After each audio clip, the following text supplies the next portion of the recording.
la renaturation de la réserve de biosphère de Djimonika dans le département du Kwilu, CFCO, conseil d'administration de la session budgétaire 2024 et bilancielle 2022, dans 2 kits de maternité au centre de santé intégré de Mengo par le Rotary Club Nzinzi, 3 titres qui font la ligne de notre journal synthèse. Mesdames et messieurs, bienvenue à tous.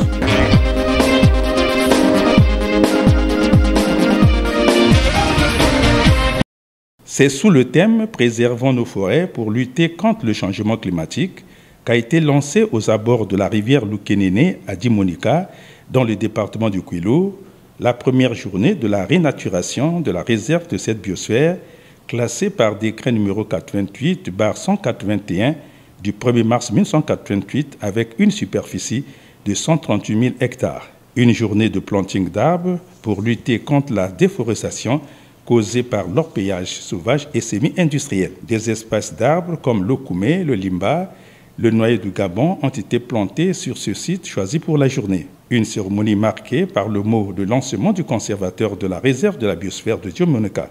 Aujourd'hui, nous nous lançons sur de nouvelles bases, celles qui concernent la réparation de ce que nous avions détruit. Nous allons planter les arbres endémiques dans les espaces déforestés. C'est pourquoi, avant de poser cet acte, nous vous sensibilisons sur l'importance que nous devons accorder à nos forêts pour lutter contre le réchauffement climatique qui nous malmène tous ces derniers temps. Autant que nos intérêts sont portés sur le prélèvement des richesses souterraines, qui est l'or pour nourrir nos familles. Nous devons, dès aujourd'hui, prendre conscience qu'un arbre abattu est un degré de chaleur de plus sur la planète et sur nous. Préservons l'avenir, protégeons nos forêts pour nous et pour l'avenir, nos enfants. Rendons notre forêt durable par nos bonnes pratiques. Un mot qui a suscité l'engouement du planting des femmes et des hommes ayant pris d'assaut ce site. Une satisfaction pour le chef du village et du président de l'association des orpailleurs de Djimonika, ravi de cette activité capitale. Décriant un orpaillage sauvage, le coordonnateur de l'association Havre d'équité exhorte les pouvoirs publics à une politique d'emploi de la jeunesse. Il ne s'agit pas de venir chasser les orpailleurs, parce que s'ils sont ici, c'est qu'ils sont sans emploi. Et c'était le recours pour le pays qui est en crise économique. Nous venons avec ce projet pour aller là où ils ont travaillé, là où ils ne reviendront plus, pour remplacer la forêt qui a été dévastée. Au gouvernement, s'ils sont ici les orpailleurs, c'est parce qu'il n'y a pas d'emploi. Le pays est en crise d'emploi depuis. Cette année de la jeunesse devrait prendre en compte les jeunes aussi qui sont venus dans l'activité de l'orpaillage. Ils ont fui les villes pour venir ici. L'orpaillage n'est pas un avenir parce qu'ils n'ont pas de bonheur ici. Une première journée consacrée à la biodiversité et à la lutte contre le changement climatique pour arrimer le Congo au concert des nations du XXIe siècle qui vitalise l'arbre.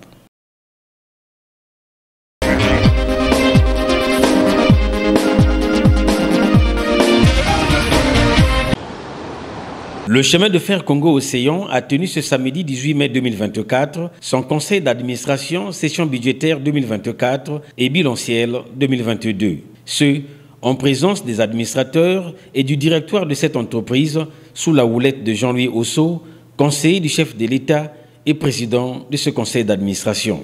En rapport aux points inscrits à l'ordre du jour, il a été question pour les participants de revisiter les états financiers en 2024 et de revoir ceux de 2022. Une session couplée qui rappelle les nombreux défis auxquels l'entreprise du rail est confrontée dans l'optique des exigences des principes comptables et financiers. En ce mois de mai 2024 finissant, la tenue de ces 2 sessions nous rappelle les nombreux défis auxquels le CFCO est confronté en termes de respect des exigences des principes comptables et financiers. Les situations générales de l'entreprise en 2023 et en 2024 nous renseignent sur le niveau de performance du CFCO au regard des trafics réalisés, des recettes engrangées et des dépenses effectuées. Ouvrant les travaux de cette session, Jean-Louis Osso est revenu sur le bilan social du chemin de fer Congo-Océan. Le bilan social présente la physionomie des ressources humaines appelées à faire du CFCO une entreprise majeure de la politique des transports de notre pays.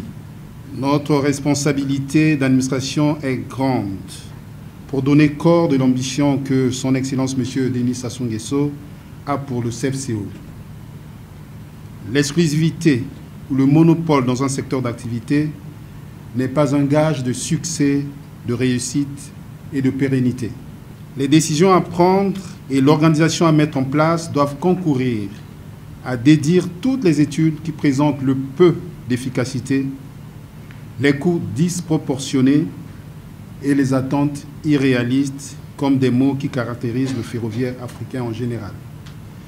Avec méthode, je nous invite à passer en revue l'ensemble des points inscrits à l'ordre du jour des présentes sessions dont je déclare ouvert les travaux. Le président du conseil d'administration du chemin de fer Congo-Océan ainsi que le ministre des Transports demeurent dans l'esprit de la volonté du chef de l'État appelant le directoire du CFCO à redorer le blason de cette entreprise autrefois épine dorsale de l'économie congolaise.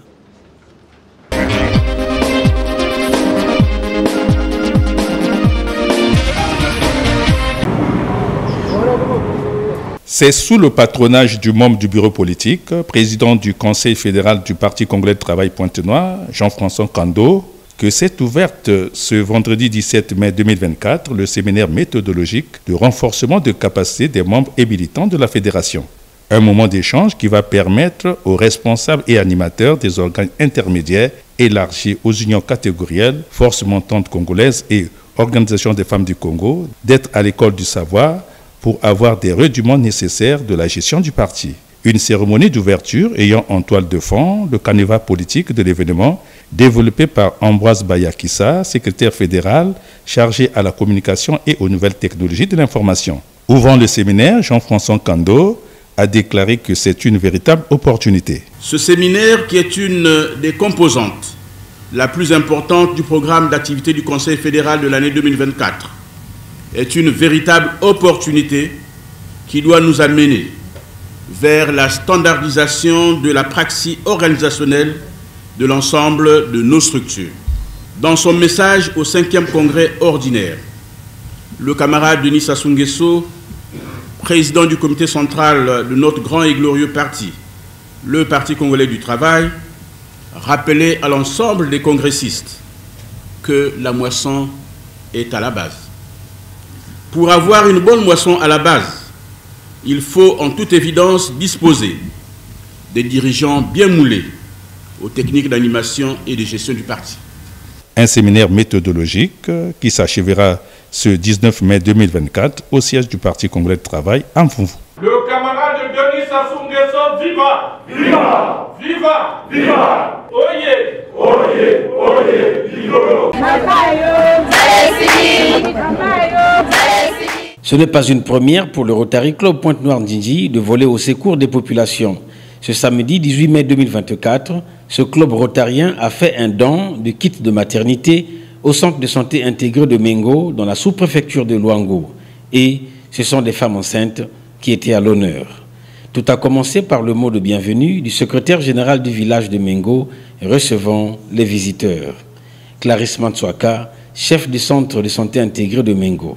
Le centre de santé intégré de Mengo, par ma voix, et tout son personnel, vous remercie de votre implication dans l'action que vous exercez au sein de son aire de santé. Longue vie à Rotary Ndjinji Club. Par ailleurs, notre aire de santé regorge sous son administration plusieurs centres de santé privés ayant une prise en charge de beaucoup de femmes enceintes. La santé de la mère et de l'enfant fait partie des axes prioritaires du Rotary. Karine Kwami, chef de la délégation rotarienne, l'a souligné. Nous sommes rassemblés ici au sein du CIC de Mengo pour notre action phare en faveur des femmes et de l'enfant, don de kits de maternité. Comme vous le savez, la santé de la femme et de l'enfant fait partie des axes majeurs du Rotary. Ainsi, depuis des années, le Rotary facilite l'accès des femmes et des enfants à des soins de qualité afin qu'ils puissent avoir une vie épanouie. Ainsi, 28 kits de maternité ont été remis à 28 femmes enceintes. L'acte symbolique a été fait à la grande satisfaction des bénéficiaires. Un lot de médicaments a tout aussi été remis au centre de santé intégré de Mengo. Le personnel soignant a pris son temps à prodiguer quelques conseils aux femmes enceintes présentes à cette cérémonie. Les kits étaient très riches en contenu, ce qui a suscité l'animation générale.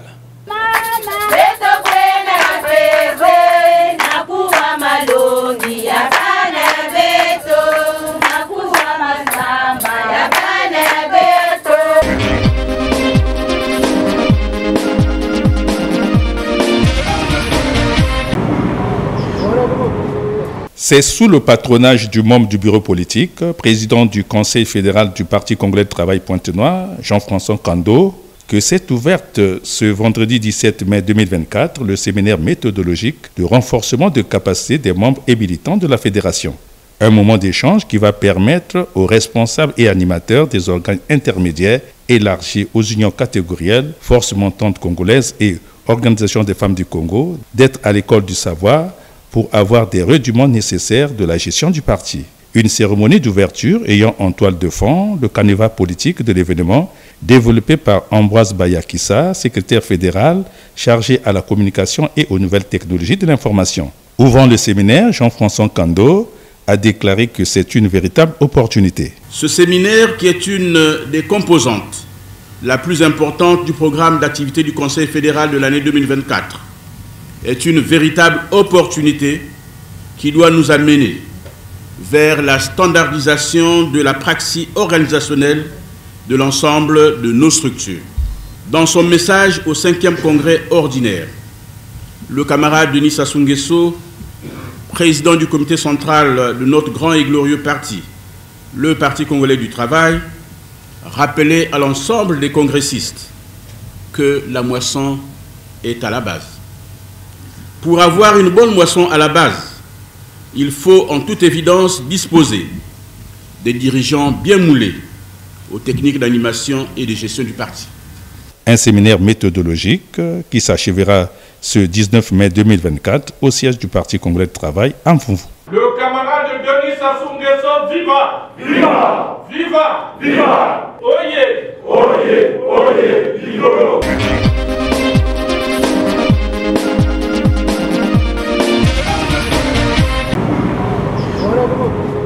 C'est sous le patronage du membre du bureau politique, président du Conseil fédéral du Parti congolais de travail Pointe-Noire, Jean-François Kando, que s'est ouverte ce vendredi 17 mai 2024 le séminaire méthodologique de renforcement de capacité des membres et militants de la fédération.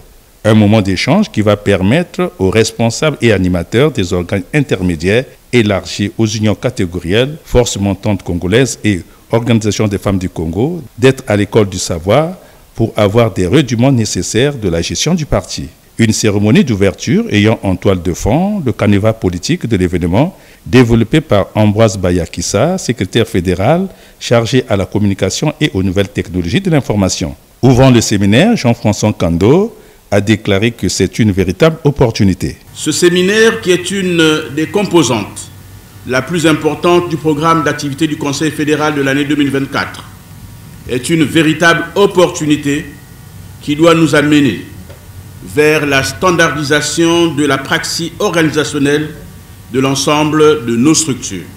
Dans son message au 5e congrès ordinaire, le camarade Denis Sassou Nguesso, président du comité central de notre grand et glorieux parti, le Parti congolais du travail, rappelait à l'ensemble des congressistes que la moisson est à la base. Pour avoir une bonne moisson à la base, il faut en toute évidence disposer des dirigeants bien moulés aux techniques d'animation et de gestion du parti.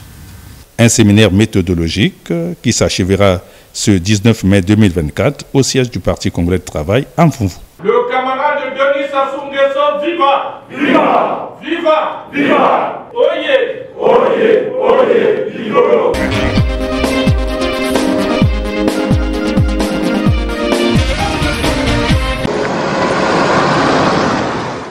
éviter l'escalade d'une grève des agents de l'hôpital général de Dolisie, revendiquant 2 mois de salaire impayés, 16 mois d'arrêt de salaire des mois et années antérieures, le directeur général du dit hôpital a rassemblé ce lundi 13 mai 2024 à l'espace d'accueil de l'hôpital le personnel évoluant dans cette structure sanitaire. Ne voyant pas le diable, le directeur général a rendu public son message d'apaisement aux agents. Je voudrais faire passer un message d'apaisement, un message d'encouragement. Encouragement parce que je suis conscient que vous travaillez dans des conditions difficiles. Je vous encourage à aller de l'avant, à continuer à jouer le rôle que vous jouez chacun à son endroit, parce que l'hôpital est une entreprise différente des autres. L'hôpital ici, c'est pas là où on fait la pêche. Quand elle n'est pas bonne, on reprend, prochainement ça sera bon. Ici, nous gérons les vies, nous sauvons des vies. Donc continuons à travailler dans ce contexte difficile, bien sûr. C'est le message principal que je voudrais vous lancer. Il a ensuite conféré avec les 5 directeurs divisionnaires, leur demandant de consoler les agents dans chaque direction pour éviter le désordre. Une situation qui a fait réagir le secrétaire général du syndicat de l'hôpital général de Dolisie. La situation est grave parce qu'à l'hôpital général de Dolisie, je puis dire qu'en dépit de ce que les travailleurs sont là tous les jours en train de travailler, mais ils sont tous malades. Du fait qu'eux-mêmes ils sont là, ils donnent la vie aux autres, mais ils sont malades du fait qu'ils ne sont pas payés. En dépit de 16 mois d'arriérés que l'État doit à l'hôpital général, s'ajoutent encore les salaires qui ne sont pas payés à temps. Aujourd'hui, nous sommes à 3 mois que les salaires ne sont pas payés. Vous voyez, les travailleurs sont fatigués, tous les jours ils viennent au travail à l'heure, mais malheureusement ils ne sont toujours pas payés. Mais je vous dis que la patience a ses limites. Parce que les travailleurs sont fatigués, tous les jours ils viennent là à l'heure, ils repartent toujours à temps, ils veillent, ils travaillent nuit et jour. Malheureusement, ils ne sont toujours pas payés. Au carrefour de 3 départements, l'hôpital général de Dolisie mérite une attention soutenue du gouvernement de la République et du ministère de tutelle pour mettre fin à des grèves à répétition.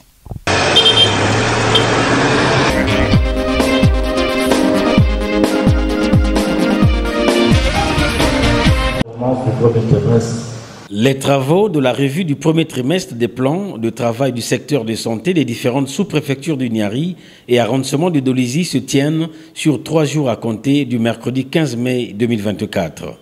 Travaux dont la cérémonie d'ouverture a été placée sous l'égide du préfet de ce département, Gilbert Mwanda, qu'assistaient les présidents des conseils départementaux du Niari et municipal de Dolisie. Depuis son arrivée à la tête du département du Niari, le préfet Gilbert Mwanda fait de la gouvernance intelligente son cheval de bataille, a rappelé le docteur Martin Inana, directeur départemental des soins et services de santé du Niari, dans son allocution retraçant les axes majeurs de ces retrouvailles. Cette revue à mi-parcours permettra de faire le bilan des avancées en rapport à la situation alarmante de 2023, d'identifier d'éventuelles faiblesses et analyser puis déterminer les approches de solutions et les stratégies adaptées à chaque localité pour l'amélioration de la santé des populations.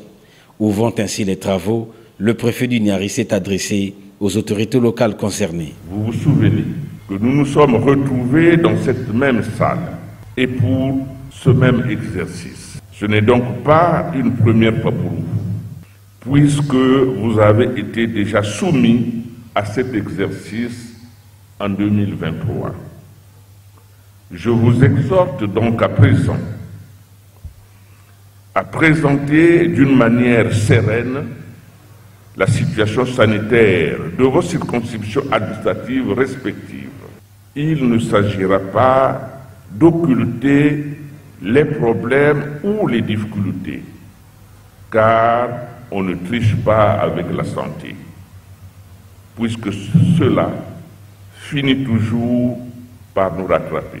Comme donc vous le constatez, la gouvernance intelligente de la santé que je prône depuis mon arrivée à la tête de ce département est en marche. Il s'agit pour nous tous de travailler à bien positionner la santé au centre du dialogue communautaire dans nos villages et quartiers. Tout travail bien fait méritant une récompense.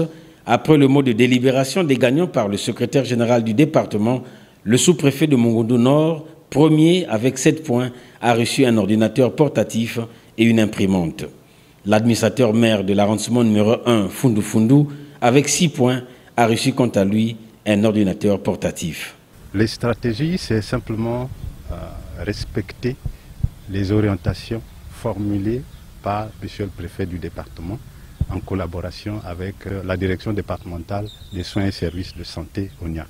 Être déclaré bon élève, c'est une grande responsabilité qui nous pousse à redoubler d'efforts parce qu'il s'agit de ne pas baisser les bras, il s'agit de faire en sorte que le résultat que nous avons eu aujourd'hui, nous puissions le consolider, nous puissions le renforcer au bénéfice non seulement de nos populations, mais aussi de l'ensemble de notre circonscription, mais aussi à la satisfaction de nos autorités qui nous accompagnent.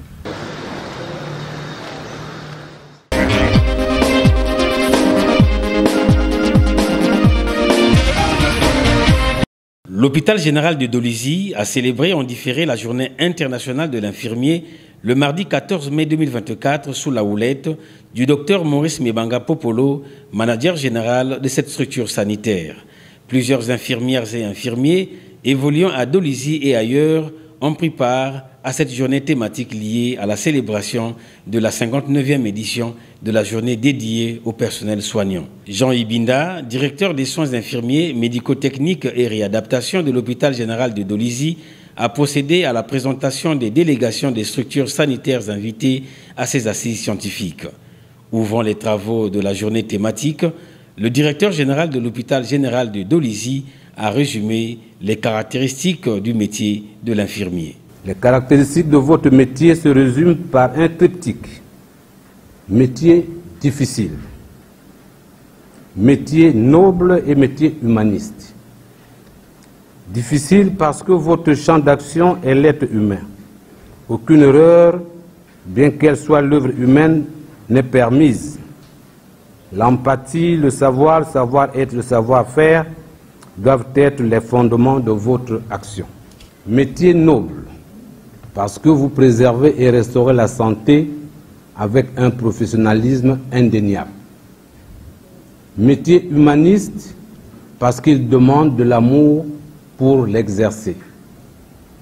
Cette célébration ne devrait pas s'arrêter aux aspects festifs, mais ça doit être l'occasion à jamais de prendre conscience de ce triptyque, comme l'a fait Florence Nightingale, l'icône des sciences infirmières modernes. À l'hôpital général de Dolisie, dont j'ai la lourde mission de manager, les formations in situ et continues pour le renforcement de vos capacités restent notre préoccupation pour faire en sorte que les usagers trouvent satisfaction à travers l'offre de soins et services de qualité, surtout efficients, comme le souhaite le thème de votre célébration. Le docteur Maurice Mebanga Popolo a saisi cette opportunité pour rendre hommage aux infirmières et infirmiers pour leur engagement au travail.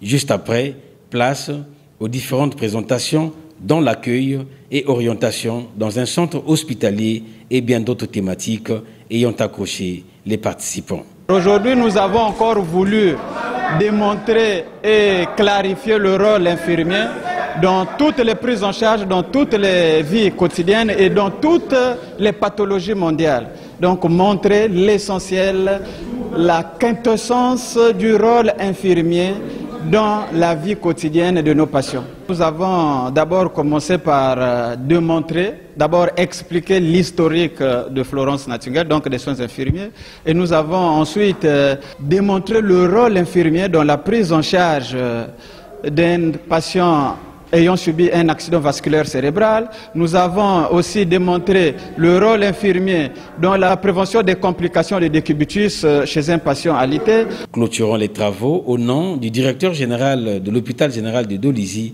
Jean Ibinda, a émis le vœu de l'organisation à partir du mois de juin des journées thématiques de la ville de Dolisie.